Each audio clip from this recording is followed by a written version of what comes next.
Bapa yang baik, kami bersyukur Tuhan pimpin kami, khususnya di dalam pengenalan akan lambang-lambang dan simbol hadirat Tuhan.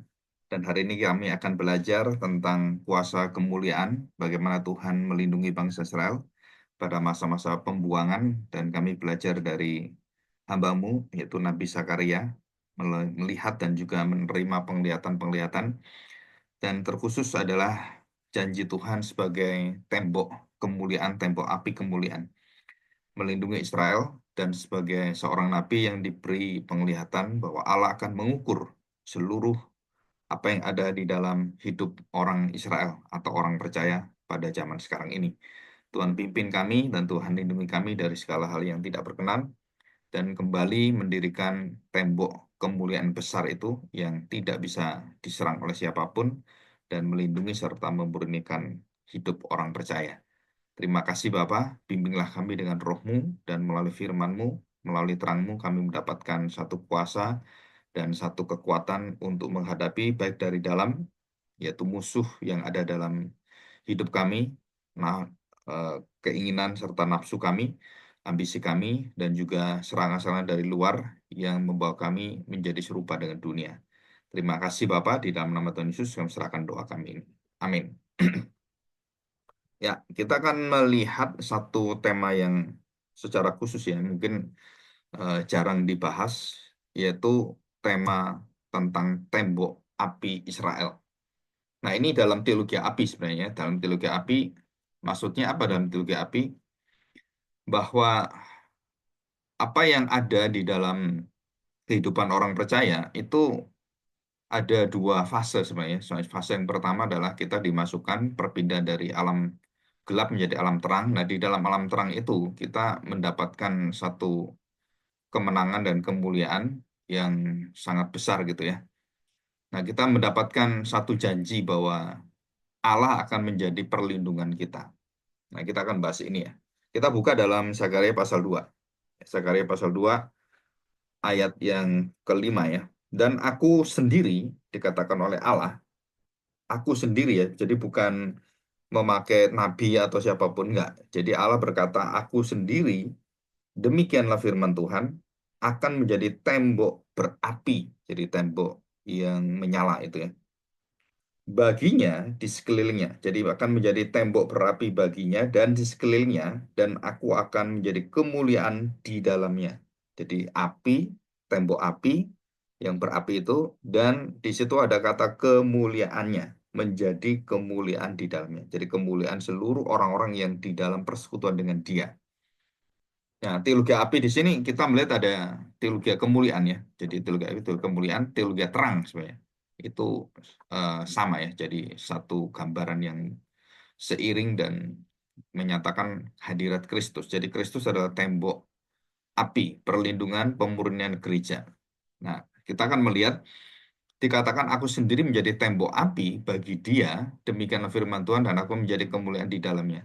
Nah, mengapa dalam zaman Sakaria ini Tuhan mengatakan bahwa Dia akan menjadi tembok berapi?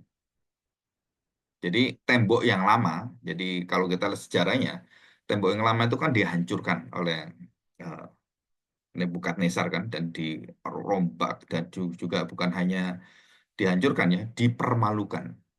Sehingga orang Israel melihat, ya perlindungan Allah itu di mana sih sekarang gitu kan. Secara fisik yang mereka banggakan itu dihancurkan semua, dan itu sudah dinubuatkan Tuhan. Artinya bahwa bangsa Israel itu sedang dihancurkan Tuhan, dileburkan Tuhan gitu kan. Sampai ke temboknya pun itu juga dihancurkan. Tembok kota Yerusalem juga itu lebih lebih parah itu kan, itu dihancurkan total. Dan kemudian Tuhan Yesus pernah mengatakan bahwa aku akan merombak.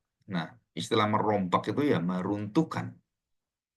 Jadi kembali tembok yang dibangun, ibadah-ibadah dibangun oleh bangsa Israel, dan yang diselewengkan, yang di dalamnya tidak ada berita Mesias, yang di dalamnya tidak ada kasih Allah, tidak ada Injil yang diberitakan, kemenangan yang diberitakan dalam pengorbanan dan berpusat pada Mesias itu, maka Zakaria mengatakan bahwa kamu akan dibuang dan Tuhan akan memulihkan kamu.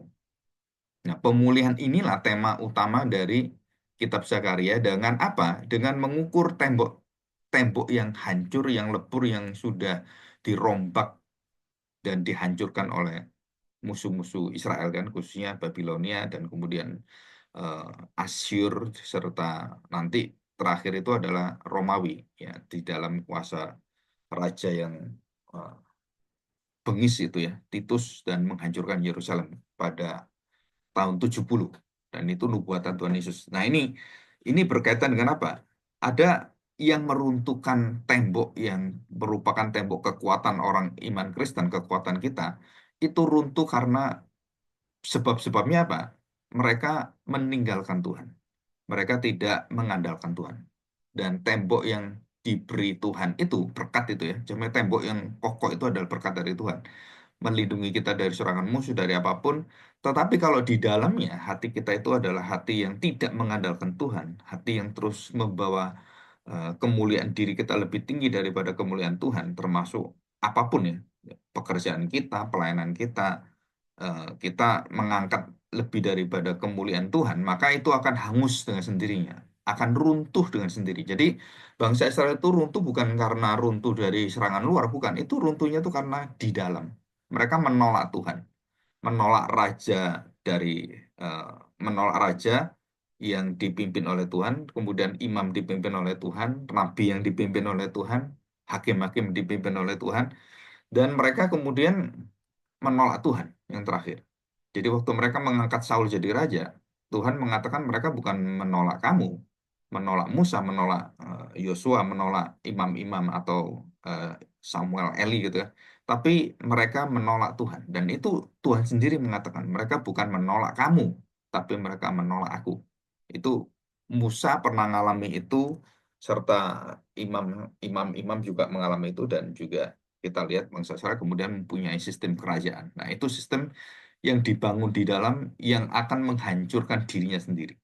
Jadi kalau kerajaan itu mengandalkan Tuhan, dipimpin oleh Tuhan, hierarkinya bukan pada manusia, kepada Tuhan, kerajaan Allah, bukan kerajaan manusia, kerajaan dunia, maka mereka memiliki tembok api yang tidak pernah terkalahkan.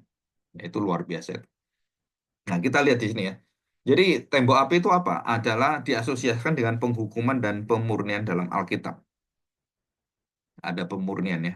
Jadi penghukuman dan pemurnian. Penghukuman yang pertama adalah meruntuhkan, yang kedua adalah pemurnian membangun kembali tembok Yerusalem dan membangun kembali bait Allah. Nah, bangsa Israel sampai sekarang itu ingin membangun bait Allah, tembok bait Allah.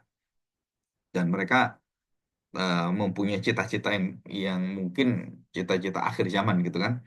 Dan menjadi pertentangan, perdebatan para ahli mereka termasuk orang-orang Yahudi banyak yang percaya bahwa tidak dibutuhkan lagi tembok seperti itu karena ya nanti Yahweh itu akan menjadi tembok kita. Jadi artinya Mesias itu adalah Yahweh sendiri. Itu sudah ada semacam mayoritas mulai besar dan mereka sebenarnya tidak setuju tembok Yerusalem dibangun, tembok Yerusalem atau bait Allah yang ketiga dibangun. Nah, mereka tidak melihat itu sebagai nubuatan secara fisik. Nah, itu mereka bertentangan. Yang saya dengar terakhir itu seperti itu. Nah, kita lihat di dalam kitab Zakaria itu ada 8 nubuatan, 8 penglihatan. Dan semua berkaitan dengan Mesias. Ya, bagaimana kita lihat Mesias di dalam kitab Zakaria semua itu kan. Nah, itu dilambangkan sebagai yang pertama, cabang atau tunas. Ya, Zakaria 38. Ini singkat aja kita tahu. Yang kedua, bagaimana Raja Sion itu masuk dengan kerendahan hati yang naik keledai itu. Itu di Zakaria. Jadi Zakaria ini sebenarnya seluruh kitab ini sedang menyaksikan menunjukkan pada Kristus. Yang ketiga, tentang Yudas menjual Tuhan Yesus itu di Zakaria. Jadi kita lihat ya di sini ya, cabang dan tunas itu kan artinya tunas itu kan pohon yang besar sudah hancur. Dan kemudian Raja Sion dengan rendah hati naik keledai. Nah, keledai menunjukkan bahwa bukan kekuatan kuda yang diandalkan, tetapi kerendahan hati. Nah, itu menghancurkan seluruh daripada ketinggian hati kita. Dan yang ketiga adalah bagaimana Yudas itu menghancurkan seluruh apa ya cita-cita daripada keinginan para rasul itu dirusak oleh eh, racun dari Yudas ini. Dan itu akhirnya menghamiri semua rasul-rasul. Itu satu contoh bahwa Yudas itu manusia yang betul-betul ingin menghancurkan tembok itu. Jadi dari dalam. Jadi permusuhan dari dalam itu yang disoroti oleh Zakaria itu seperti orang Israel itu jiwanya seperti Yudas sebenarnya. Jadi Yudas itu ya Israel sejati itu ya Yudas gitu. Kan kalau kita lihat, terus bagaimana bentuknya Yudas itu? Yudas kan melarikan diri dan dia bunuh diri kan. Tetapi siapa yang melaksanakan hati Yudas yang menolak Kristus itu dan sampai kemudian disalibkan? Ya para imam, ahli Taurat dan juga kerajaan dunia yang menghakimi Tuhan itu. Ya, walaupun penghakimannya dengan cuci tangan kan, saya tidak mau tahu gitu kan. Saya bersih dari orang ini. Tetap nggak bisa. Cuci tangan pun itu adalah keputusan politik. Ya. Yang keempat, Yesus tertikam. Nah, di situ kata ditikam itu juga di situ. Jadi menghancurkan. Jadi tubuh Kristus itu yang terakhir adalah air dan darah. Gereja didirikan. Terus kemudian mata air terbuka untuk dosa. Jadi di situ Tuhan mengalirkan kesedihannya. Tuhan menangisi Yerusalem. Dan itu Tuhan Yesus lakukan itu kan. Dan kemudian menjadi mata air terbuka untuk dosa. Untuk pemulihan yang luar biasa. Terus yang ke 6 ya, ke-6 kita lihat di sini yang keenam adalah hamba yang disiksa, dipukuli. Dan yang ketujuh, kemuliaan Yerusalem sebagai pusat ibadah dunia. Di situ ada satu kegemilangan bahwa nanti Yerusalem menjadi pusat kebanggaan, pusat daripada ibadah seluruh manusia di dunia ini. Dan bagaimana Yerusalem turun dari surga. Dan itu adalah berkaitan dengan hadirat Kristus. Jadi itu Immanuel. Jadi kita ini sebenarnya sudah memiliki satu jaminan bahwa kita uh, akan memasuki Yerusalem dengan apa? Dengan kita menyatakan bahwa setiap orang percaya adalah sebagai tembok yang dilindungi oleh Tuhan. Jadi tembok Yerusalem atau tembok Bait Allah ya sama. Pada kedatangan yang kedua, ia akan dimahkotoi sebagai raja. Nah ini yang terakhir, penglihatan yang terakhir bahwa Kristus akan datang dan dimuliakan di situ. Nah, kalau kita lihat dalam kitab Zakaria itu dikutip oleh Yudas, kitab Yudas, Wahyu, Efesus, dan Matius itu sangat banyak ya. Nah, gitu. Nah, bagaimana kita melihat penglihatan dari Zakaria ini yang berbicara tentang penghakiman dan pemulihan, dan penglihatan yang kedua khususnya pada bagian hak penghakim itu sendiri. Nah, saudara kita melihat bahwa Tuhan sedang berkonsentrasi kepada bagaimana bangsa Israel itu yang dihancurkan dan selama 70 tahun akan kembali dan mereka akan sebagian akan diizinkan ya oleh eh, bangsa Asyur itu supaya dan juga dikembalikan lagi mereka meminta izin dan mereka membangun kembali tembok Yerusalem dan itu prosesnya panjang sekali ya. sampai sampai ratusan tahun itu sebenarnya pembangunan itu. Nah, apa arti penglihatan dikatakan bahwa ada satu penglihatan seorang yang mengamat-amati memegang tali pengukur yang digunakan untuk mengukur Yerusalem. Jadi mengukur itu mau membangun, jadi diukur ya, mau bangun. Diukur dan bukan hanya tali pengukur, tetapi di situ adalah seberapa yang harus dilindungi oleh Tuhan. Jadi semua itu ada ukurannya, semua ada batasnya. Nah, ini dilindungi. Siapakah mereka yang berkaitan dengan pengukuran itu? Nah, tentu saja kita melihat bahwa lambang-lambang dari 12 suku Israel yang juga dikatakan di dalam ayat ini juga bagaimana Israel menjadi biji matanya yang berharga di mata Tuhan. Itu di dalam kitab eh, Pemasmur juga ada, di dalam kitab yang kita baca hari ini, dan Zakaria juga ada, dan dikatakan bahwa seperti biji mata Tuhan. Jadi kita orang Kristen ini seperti biji mata Tuhan dilindungi dengan tembok berapi dari Tuhan sendiri, dan Tuhan mengatakan, akulah tembok berapinya. Jadi Yerusalem itu kalau memiliki tembok api itu, apa yang terjadi? Yerusalem akan diberkati dalam tiga hal besar. Yang pertama adalah kemakmuran. Dia tidak pernah kehabisan makan, minum, apa yang dibutuhkan sebagai manusia itu berlimpah-limpah. Sampai hari ini, bangsa Israel itu nggak pernah miskin sebenarnya. Miskin itu kalau dia melawan Tuhan, dia jadi miskin. Kita sama juga, kalau kita melawan Tuhan, kita jadi miskin. Dan dihajar oleh Tuhan dan mungkin banyak orang yang tidak tidak mengerti kalau kita tidak mengandalkan Tuhan, mengedepankan Tuhan. Terus waktu kita, tenaga kita itu didahulukan untuk Tuhan. Sudah kita sedang berperang dengan Tuhan. Artinya apa? Bahwa kamu nggak taat pada Tuhan. Kamu melakukan apa yang ingin kamu lakukan, baik itu di dalam keinginan kita, hobi kita, bisnis kita, pekerjaan kita, kesenangan kita. Kita tinggalkan, kita menyembah Tuhan, kita tinggalkan, kita melayani Tuhan. Maka resikonya apa? Ya kamu akan mengalami kehancuran hidupmu. Dan itu sudah jelas dalam Alkitab, semua jelas.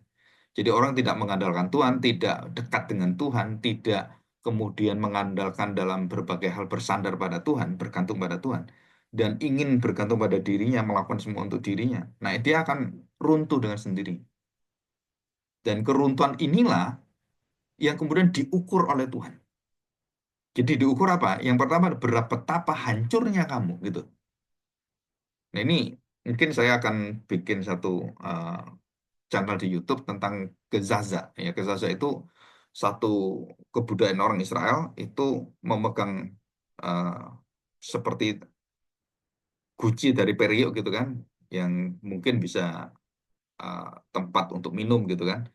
Nah, biasanya itu akan dipecahkan kalau yang disebut Gezaza itu akan dipecahkan itu kalau ada orang-orang yang begitu jahat atau keluarga atau anak yang sangat tidak taat kepada orang tuanya dan kemudian menuntut hak warisan, menuntut semua menjadi apa ya anak-anak yang meninggalkan orang tuanya, meninggalkan tempat tinggalnya dengan nafsunya, dengan keinginannya seperti anak terhilang. Maka orang tua ini itu akan menghancurkan tembikar itu, periuk itu, dan dia pecahkan itu di depannya. Ini saya baru baru dapatkan beberapa minggu yang lalu cerita ini dari orang Israel ya. Dari sebenarnya itu dari seperti penafsiran Talmud gitu kan. Dan saya selama ini nggak pernah memikirkan bahwa ayahnya itu kemudian memecahkan itu kan. Tapi tradisi orang Israel, jadi anaknya yang waktu datang itu juga orang tuanya kalau anaknya kembali datang itu juga sama. Jadi kalau anaknya kurang ajar, dia hancurin tembikar itu. Kalau anaknya datang, dia juga hancurin tembikar itu. Kenapa? Jadi anaknya datang, dia hancurkan itu kan, periuk itu kan, atau seperti guci gitu kan. Dipecahkan, anaknya datang, dia kata, betapa hancurnya hidupmu. Tetapi Allah demikian baik, Allah akan menerima engkau, maka aku bapakmu akan menerima engkau. Nah, di dalam Alkitab perumpamaan Tuhan Yesus tidak dimasukkan ritual penghancuran periuk itu. Tapi orang Israel melakukan itu. Jadi kalau ada anak kurang ajar itu, oh ini anak murtad gitu kan, udah nggak mau taat terus, wah pokoknya memalukan keluarga. Nah dia pecahkan itu, gitu kan. Kalau anaknya balik, dia pecahkan lagi supaya anak sadar, Nino kamu itu hancur seperti ini. Itu kondisi anak terhilang sama. Nah ini adalah kondisi yang sama terjadi pada bangsa Israel pada masa pembuangan zaman Nabi Zakaria.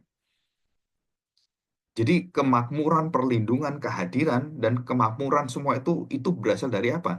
Bersumber pada kekuatan kedekatan kita, persekutuan kita dengan Tuhan. Dan banyak orang tidak mengerti dan menyalahgunakan hal ini. Jadi persekutuan dengan Tuhan itu mendapatkan apa sebenarnya kan? Dan orang yang pertama adalah pikirannya, wow, kekayaan, kehormatan.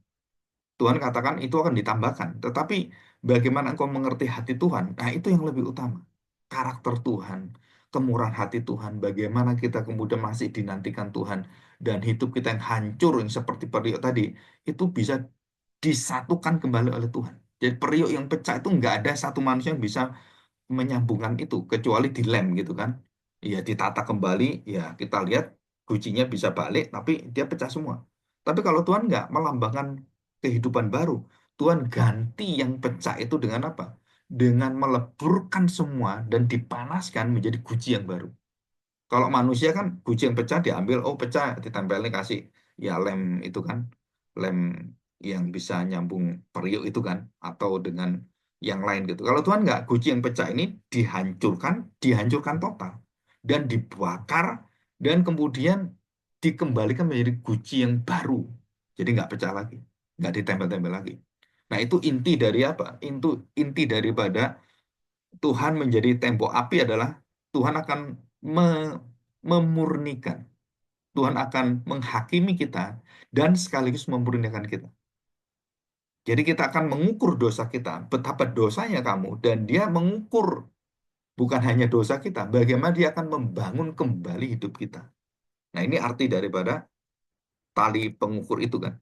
Kekuatannya itu sampai di mana.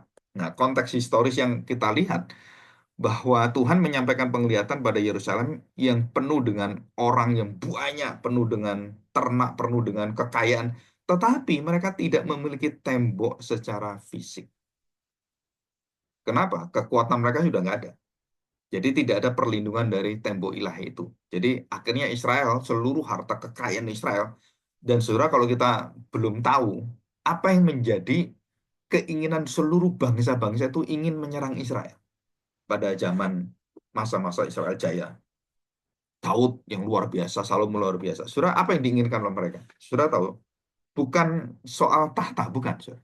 Tapi mereka melihat ada emas. Nah, saudara perhatikan, ada emas perak yang jumlahnya itu berton-ton, saudara. Nah, sampai hari ini, dunia ini, emasnya, saudara tahu, dikuasai oleh orang Israel.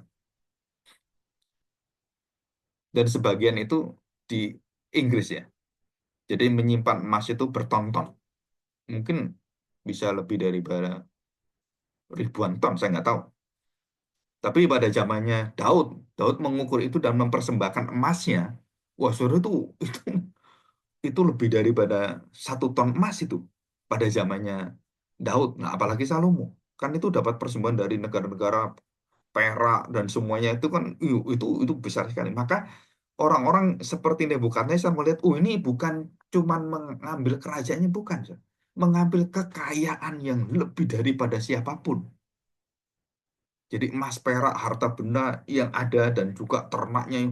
Wah, Israel tuh sangat melimpah sekali dan mereka ingin menyerang Israel. Kenapa? Oh, Israel punya emas yang bagus sekali, banyak sekali dan mereka mau nyerbu mengambil itu semua. Dan kita nggak tahu sejarahnya bagaimana gitu peperangan itu kan. Karena itu peperangan besar itu, peperangan mati hidup gitu kan. Nah, yang menjadi keandalan, keunggulan Israel itu selain kekayaan emas perak yang banyak, apa yang menjadi keunggulan mereka adalah bait Allah yang dibangun dilapisi dengan emas. Orang kaya itu, orang kaya ya, ya mobilnya itu mungkin dilapisi dengan emas, bagian apanya gitu kan.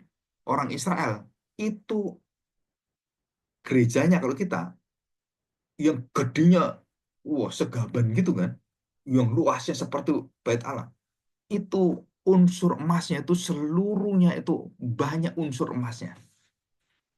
Jadi kalau itu dihitung-hitung, apalagi di bait suci gitu ya, di bait suci di ruang ruang suci, ruang kudus dan ruang maha kudus, itu lapisan emasnya itu murni. Ya. Tabut perjanjian itu dari emas. Loh. Jadi kalau kita lihat orang Israel itu selain keunggulannya di dalam keunggulan secara dunia, ya secara kekayaan dunia, emas itu kan nomor satu. Dan dia juga punya batu permata yang dipakai oleh para imam. Oh itu batu permatanya gede-gede itu. Itu satu batu permata bisa puluhan miliar itu. Dan itu ada 12 batu permata. Imam-imam itu, apalagi imam besar gitu kan. Nah, dari mana kekayaan itu? Itu semua dari Tuhan. Dan menjadi kekuatan luar biasa. Dan apa yang diandalkan oleh orang Israel? Orang Israel tidak boleh mengandalkan emas, perak, tentara, nggak boleh. Dia harus mengandalkan apa? Bait Allah. Jadi yang yang menjadi sumber kekayaan yang paling utama itu bukan emas peraknya, tapi bait Allah dan hadirat Tuhan. Nah, inilah yang kemudian oleh Nebukadnezar dihancurkan. Kenapa? Karena di situ sudah tidak ada Allah. Jadi Nebukadnezar bukan menghancurkan Allah, karena memang Allah tidak di sana, karena Allah sudah meninggalkan Israel. Maka begitu Allah meninggalkan Israel, itu Yerusalem, bait Allah udah hancur semua. Ya. Dan kalau ada Tuhan, bukan hanya Nebukadnezar, iblis, Lucifer pun nggak bisa kalahkan kita. Jadi kalau tidak ada bait Allah, kita sendiri ngalahkan diri kita, nggak bisa. Jangankan mau ngelawan kekuatan iblis seperti singa mengaum gitu kan. Kita nggak bisa. Kenapa? Karena nggak ada temboknya perlindungannya. Kita lihat sampai ini Ayub gitu kan. Ayub bisa luar biasa berkat yang luar biasa berlimpah tuh dari mana? Karena Tuhan melindungi dan memberkati Ayub. Begitu temboknya dicopot, itu yang diizinkan Tuhan, kekayaan ternak, terus harta benda, anak-anaknya hancur semua dan mati itu anak-anak. Dan bagaimana Tuhan kemudian mengukur kembali hidup Ayub, dikembalikan oleh Tuhan. Kan itu sama itu. Dan bagaimana seorang anak terhilang yang dihancurkan hidupnya itu, menghancurkan hidupnya itu, kemudian datang dan kemudian orang tuanya menghancurkan periuk itu. Mengapa mengatakan demikian? Engkau begitu hancur dan engkau datang kembali, Allah membangun engkau, Allah akan merubah hidupmu. Nah, itu artinya di situ. Jadi anak terhilang itu sebenarnya banyak simbol-simbol apa ya? Kehidupan manusia yang sebenarnya itu menentang Tuhan. Jadi jangan mengatakan oh anak terhilang itu anak yang baik, dia tuh mau mengembangkan hidupnya, dia mau mandiri. Saudara, bukan. Dalam konteks budaya Israel, anak terhilang itu terhilang ya, saudara. Anak yang melawan seluruh daripada pimpinan Tuhan dan anak ini tidak mau ikut di dalam persekutuan dengan Tuhan. Dia meninggalkan Tuhan. Nah, sama dengan kita. Kalau kita meninggalkan persekutuan dengan Tuhan, kita kemudian tidak menggubris, kita mendahulukan dunia. Saudara, jangan harap kita hidup di dalam ketenangan, kita hidup di dalam satu kemakmuran di dalam Tuhan. Nggak mungkin, saudara. Kenapa? Karena itu engkau sedang meruntuhkan tembok hidupmu. Ya. Jadi dikatakan kata tembok atau koma itu menunjukkan perlindungan yang kokoh yang tidak bisa ditembus oleh siapapun. Jadi melindungi yang di dalam dan menghalangi yang di luar untuk masuk dalam kita. Nah, doa Bapak kami. Doa apa? Doa tembok api. Saudara.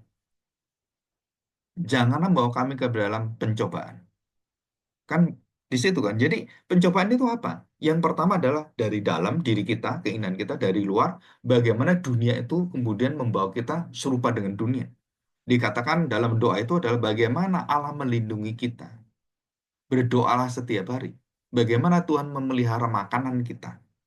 Bagaimana Tuhan memelihara seluruh apa yang menjadi kehendak Tuhan dan menjadi kekuatan dalam hidup kita. Ya di situ kita melihat bahwa Allah menjadi tembok api kita. Dan siapakah Allah itu? Ya Kristus. Kita akan melihat itu. Jadi kemuliaan Allah adalah Kristus, wujud daripada kepenuhan Allah adalah Kristus, dan seluruh hidupnya itu memberkati kita mulai dari dia mulai lahir sampai dia mati, dan khususnya puncak daripada kebangkitan Kristus dari kematian itu. Itulah kekuatan dan itulah tembok Yerusalem yang baru. Bagaimana saya dibangun tembok? Ya dengan kematian Kristus.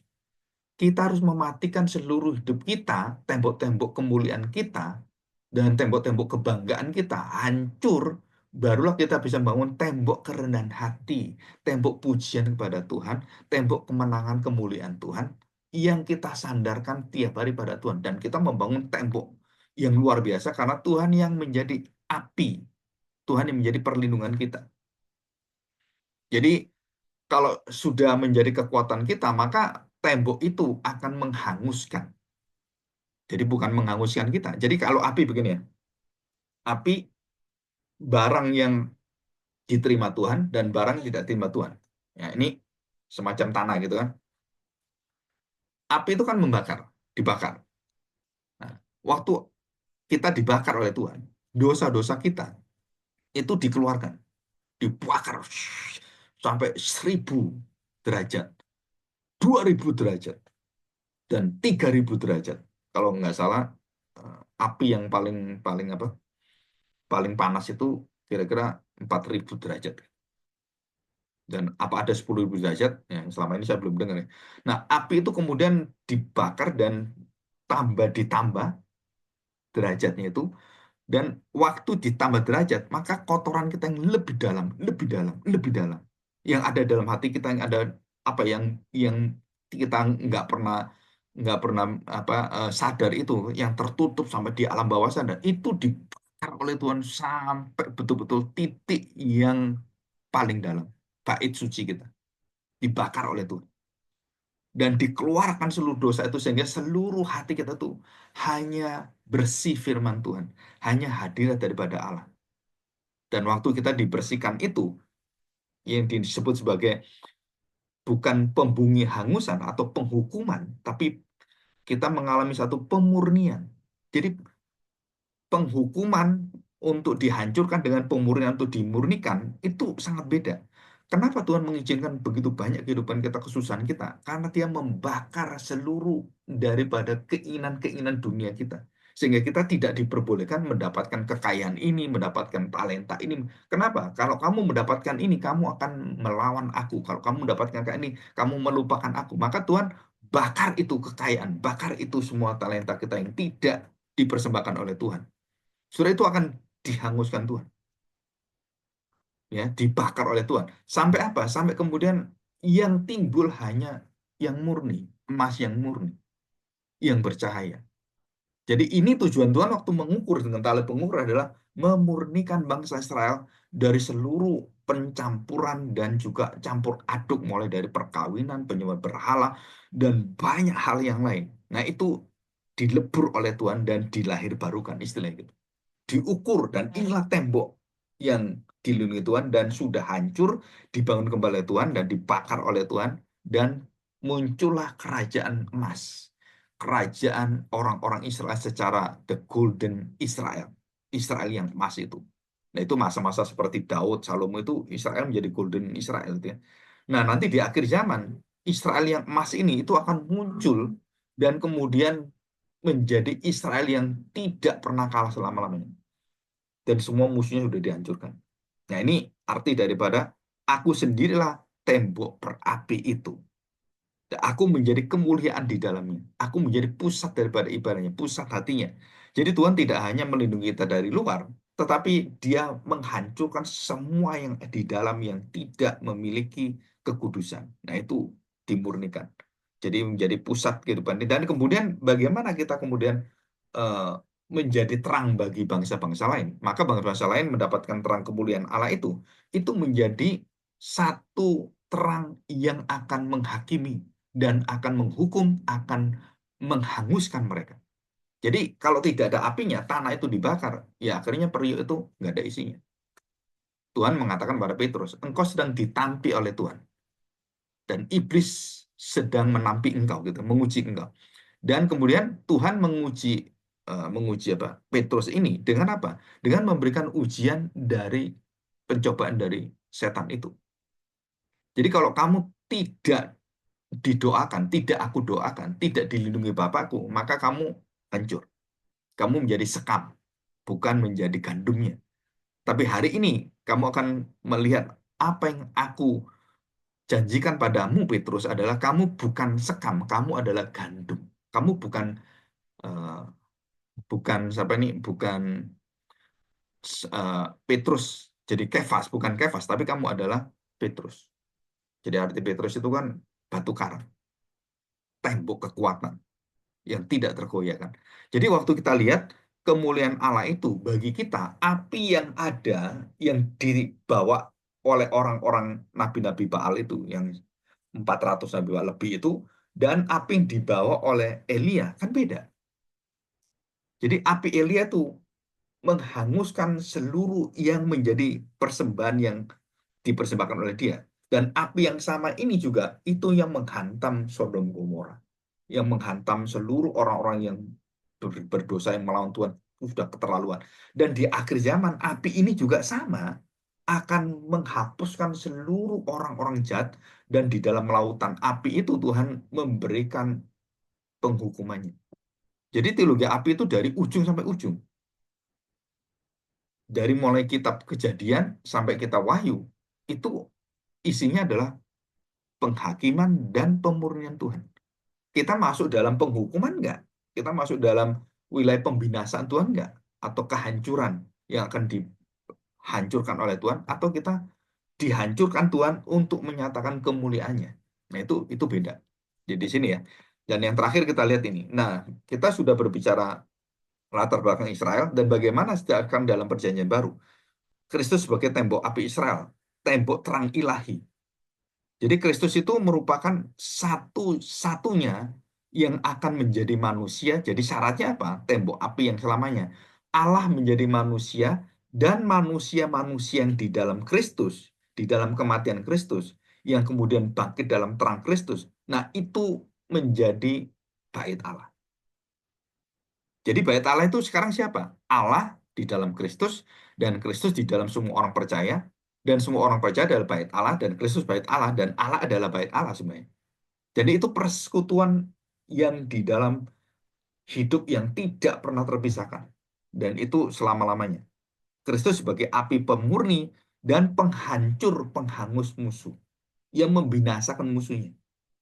Jadi semua yang berkaitan dengan jalan keselamatan, Kristus sebagai jalan keselamatan kita, sekaligus Kristus menjadi jalan pembinasaan Allah untuk orang-orang yang tidak terima Dia.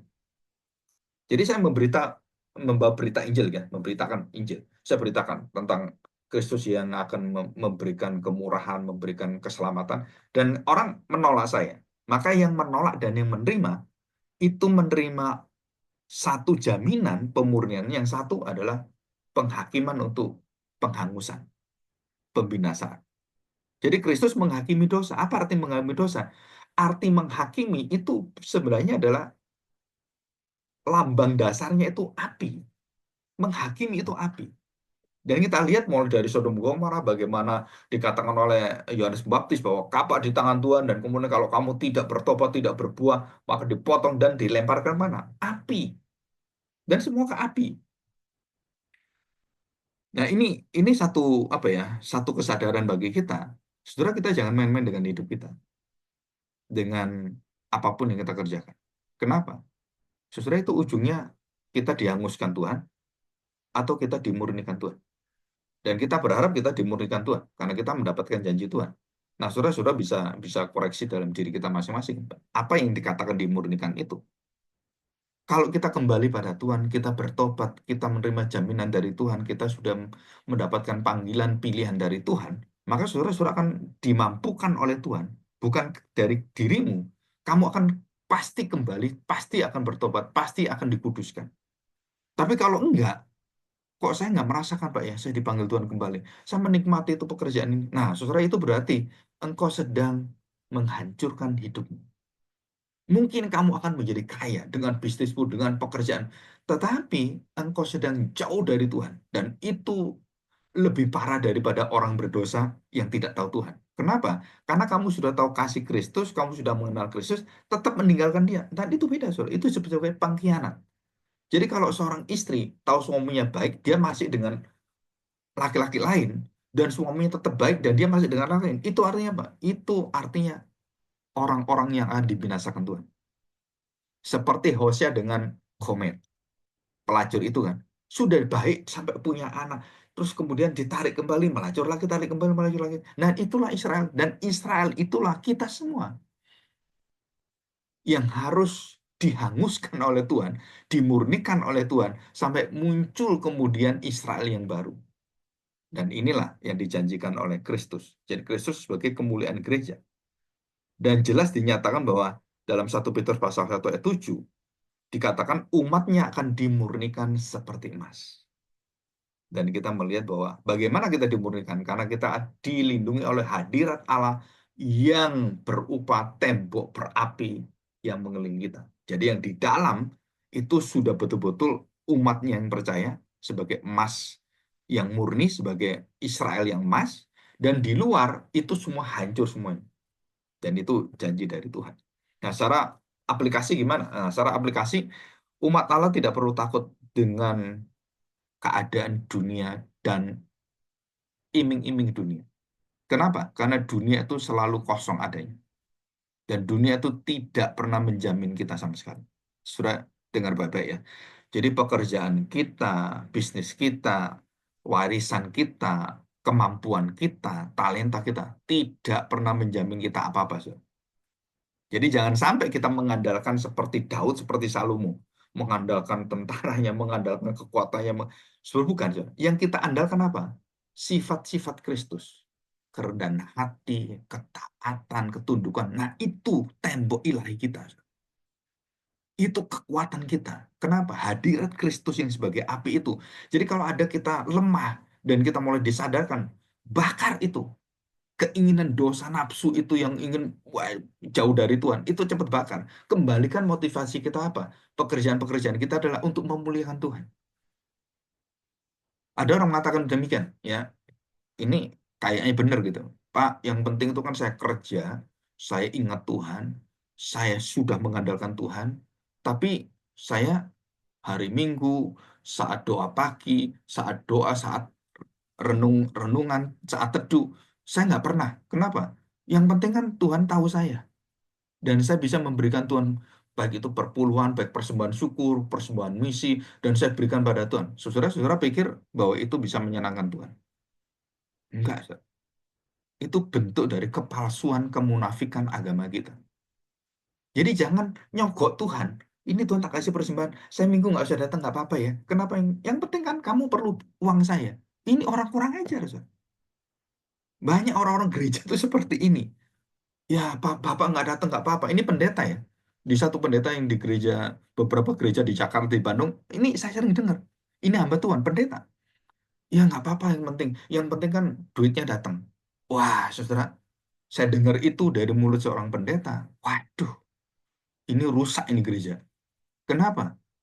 Jadi gereja ini bukan mementingkan hubungan dengan Tuhan, hadirat Tuhan dengan hidup orang-orang jemaatnya, dengan personil-personil orang percaya. Tapi kita cuma diminta uangnya, udah nggak datang nggak apa-apa, yang penting duitmu datang. Nah, ada kesadaran yang kedua, saya nggak bisa datang karena ada halang dan lain. Saya titip anak saya. Aduh, papa sakit ini titip persembahan untuk gereja, kolektor untuk Tuhan. Nah, itu beda, Saudara. Saya pernah melihat orang seperti ini. Saya datang orangnya dan orangnya sakit di rumah sakit. Dia titip saya, Pak, ini titip untuk perpuluhan untuk gereja. Ini titip untuk misi. Dan jumlahnya bukan sedikit, Saudara. Jumlahnya itu besar, puluhan juta. Dan kemudian saya minta dia tanda tangan, dan tanda tangannya itu saya bawa, saya kasih ke gereja. Ini persembahan dari Bapak ini. Nah, saudara bayangkan, dia sakit pun, dia tidak bisa datang. Hatinya diwakili dengan persembahannya. Dia beri, Saudara. Nah, saudara pernah punya pikiran gitu? Saya nggak datang gereja, ya nggak apa-apa gitu. Tanggung jawab saya nggak ada. Saudara minimal bukan seperti yang negatif ya. Minimal kamu dari hatimu sadar, oh ya saya titip ya persembahan untuk kolektor. Saya nggak bisa datang, saya sakit. Ya, saya nanti dengar rekamannya gitu kan. Nah, saya titip ini. Nah, saudara itu orang bertanggung jawab.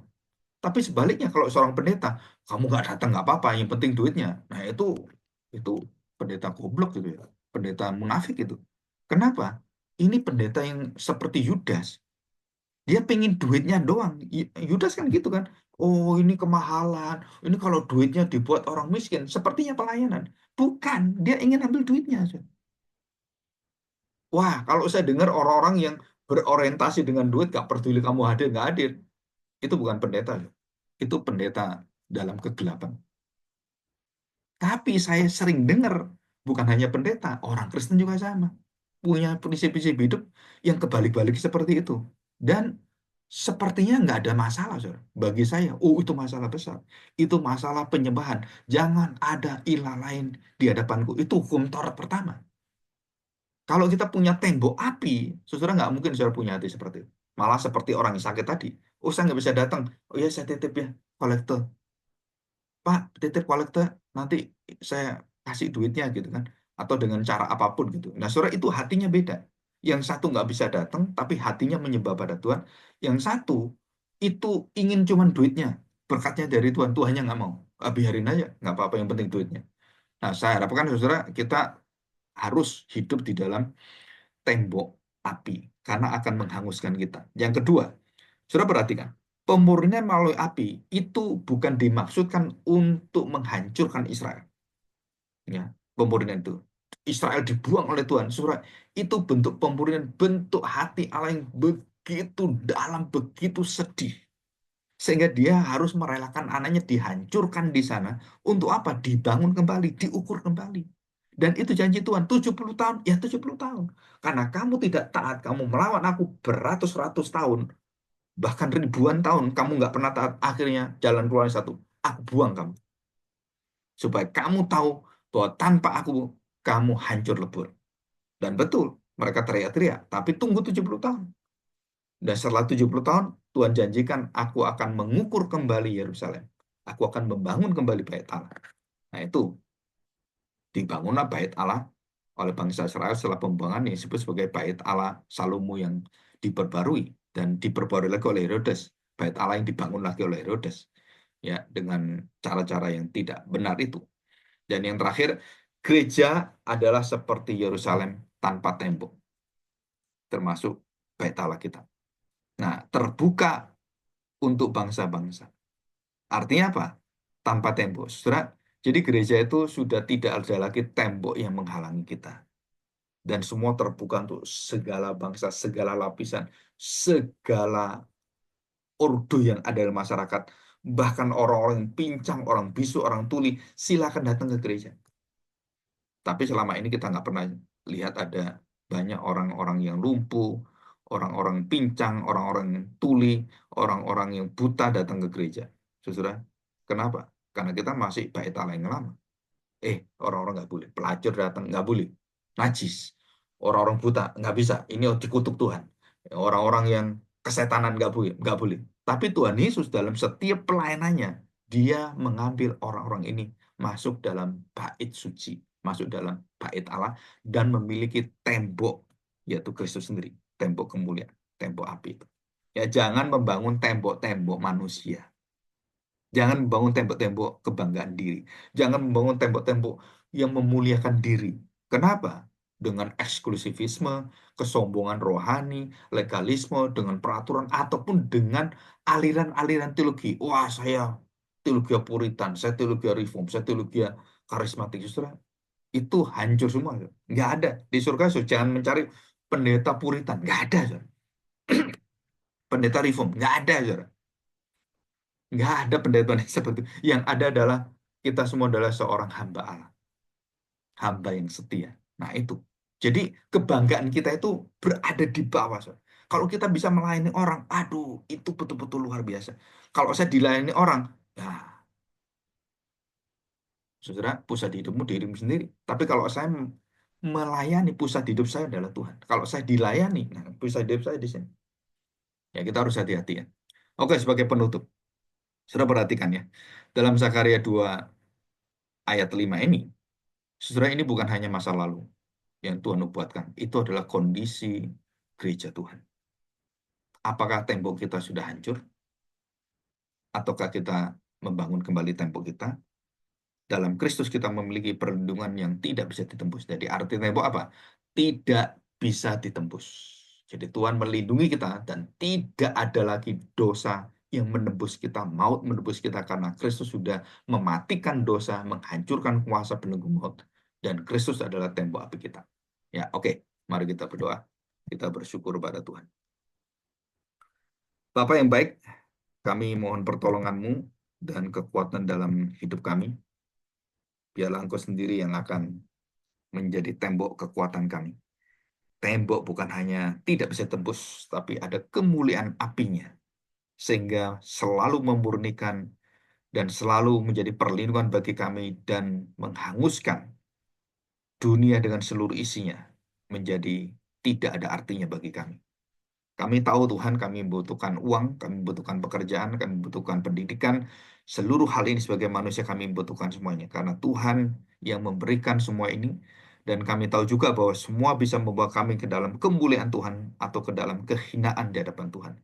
Jika kami memiliki semua dan berlimpah dengan semua kekayaan, kehormatan, dan seperti Daud dan Salomo, Tuhan berikan kami supaya kami tidak lalai dan kami tidak jatuh dalam dosa yang sama yang dialami oleh Daud ataupun Salomo. Biarlah sukacita kami terus berkembang dan terus meluap karena kami menjadi orang-orang yang akan melayani dan bukan dilayani. Terima kasih Bapa, segala kemuliaan dan hormat bagi Engkau. Di dalam nama Tuhan Yesus kami serahkan doakan. Amin. Amin. Terima kasih Pak Agung untuk firman Tuhan yang diberitakan pada pagi hari ini. Sungguh menjadi berkat dan kekuatan bagi kita. Mari kita berdoa. Bapak dalam surga, kami berterima kasih buat kasih setia Tuhan, penyertaan Tuhan di dalam kehidupan kami. Kami juga berterima kasih buat firman yang telah kami dengarkan. Biarlah firman yang kami dengarkan ini senantiasa membangun iman percaya kami sehingga kami senantiasa dapat setia mengikut Tuhan dan kami tetap senantiasa sadar dengan bagaimana hidup kami harus senantiasa seturut dengan apa yang Tuhan mau sehingga kami tidak membangun tembok-tembok kami sendiri dengan kekuatan kami tanpa